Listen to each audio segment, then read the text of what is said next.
In a rural part of Williamson County, a neighborhood is battling with the county over rights to their roads. It comes after a discovery that shocked both residents and county officials. This week on Inside the Investigation, investigative reporter Taylor Alanis breaks down why neighbors worry about the future of their community.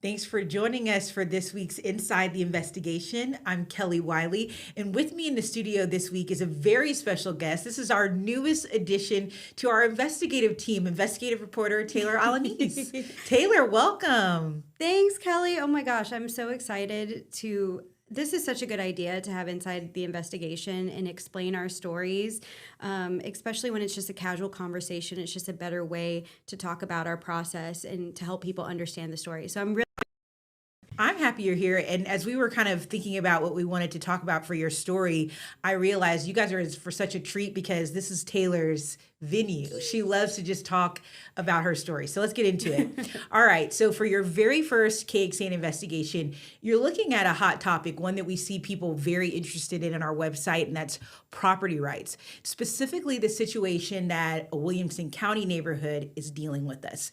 Break it down for us. What's going on? Okay, so Cedar Park, it's a smaller city just north of Austin, and this neighborhood is kind of outside Cedar Park. So when you're going there, you're like, oh, there's the Target, there's the shopping center, and then you go into this side road, and there's this small neighborhood. It's literally a square of, or rectangle of 4 streets, and there's only one way in and out. There is a bridge there, and it's kind of cool because when I talked to the neighbors there, they were like, you know, it feels very rural. You can hear the wildlife. We have livestock out here. It's very quiet.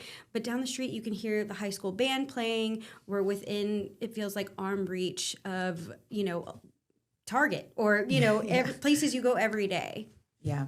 And you were mentioning that on the way into this neighborhood, it's kind of a weird situation. Explain how they get in and out. So there is a single like kind of bridge that it's the only way in and out of this neighborhood, and it has a culvert underneath. And this whole story started because the county was looking at this culvert that was actually falling apart and needed to build a bridge over it.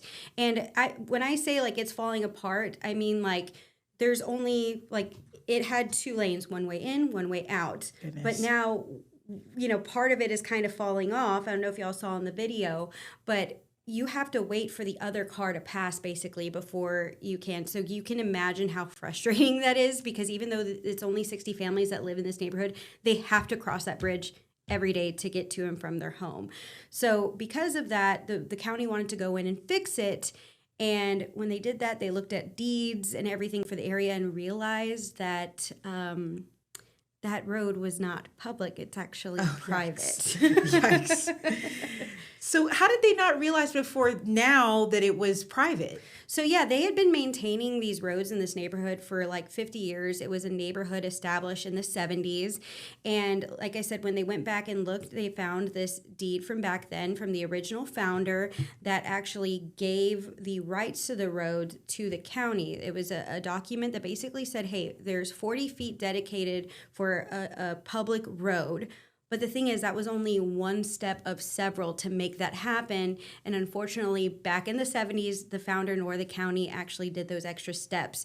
So when they were trying to figure out what to do with the bridge and how to continue maintaining the roads that they've been maintaining for 50 years, they were like, oh, we can't. And not only, like, they're not obligated to, but also they legally can't because that's taxpayer money, and this is a private neighborhood. The devil's in the details. Yes, Right. Very much so. So what does that mean now for the families wanting this maintenance on this kind of way in and out of their neighborhood?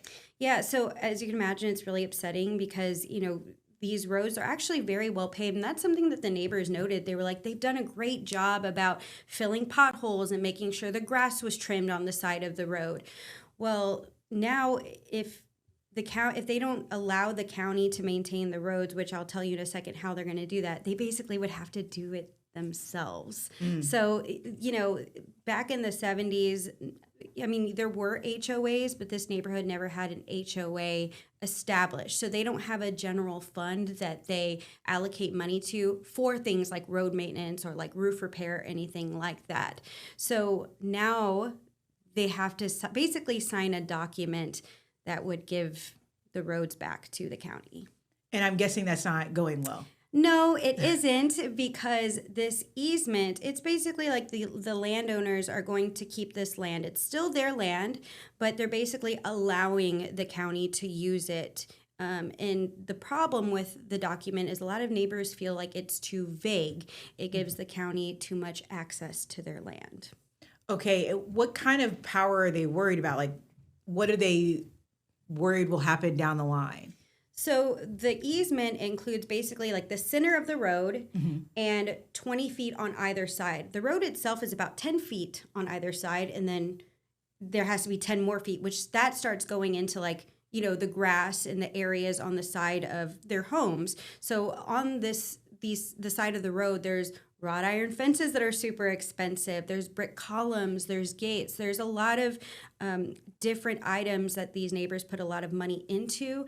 And basically, through the language now, if the county were to do something like expand that road in the future, the neighbors, it would be their own expense to get rid of that. So they could tear all of that down. And, if they had to replace the fence, it's up to the neighbors to fit that bill. So yeah, they don't like that. No, it makes sense. And I mean, so on the one hand, they're worried about kind of the sunken cost, right? Like if they were to do anything else, what does that mean for the things that we've already paid for and invested in? But you mentioned earlier, this is a really quiet neighborhood. They already feel like maybe development that's rapidly happening in Williamson County is inching closer and closer towards them.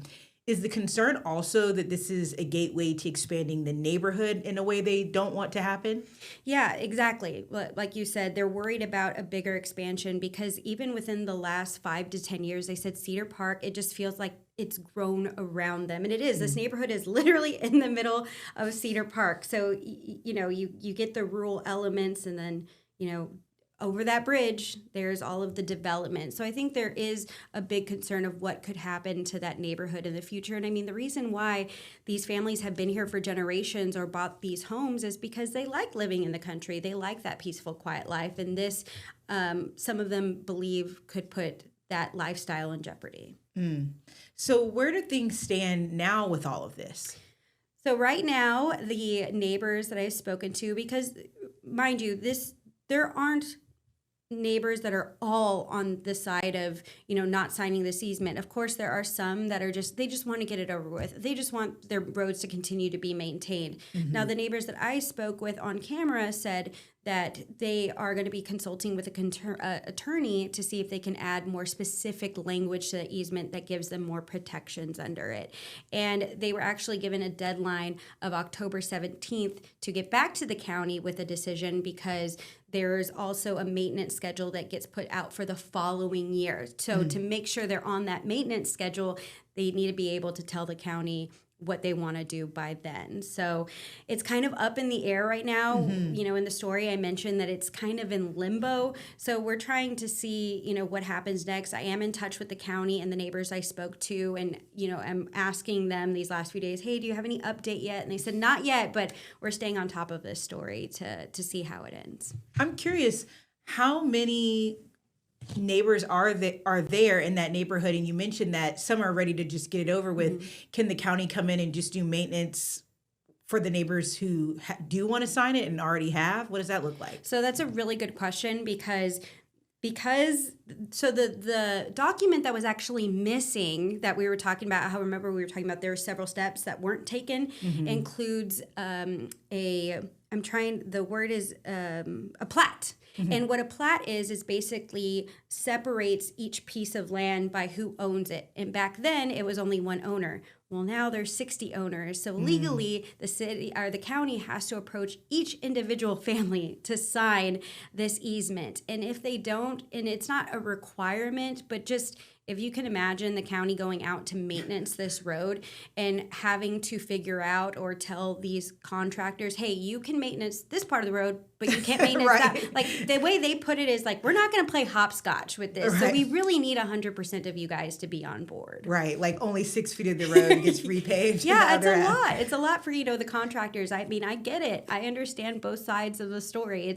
It's a frustrating situation that hopefully gets resolved soon. I hope everyone's happy at the end of this, the end of the situation.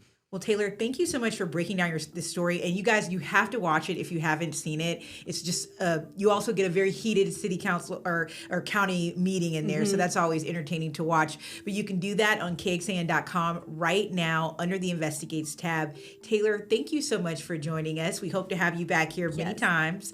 I'm Kelly Wiley. Thank you for joining us for this week's Inside the Investigation. We'll see you next time.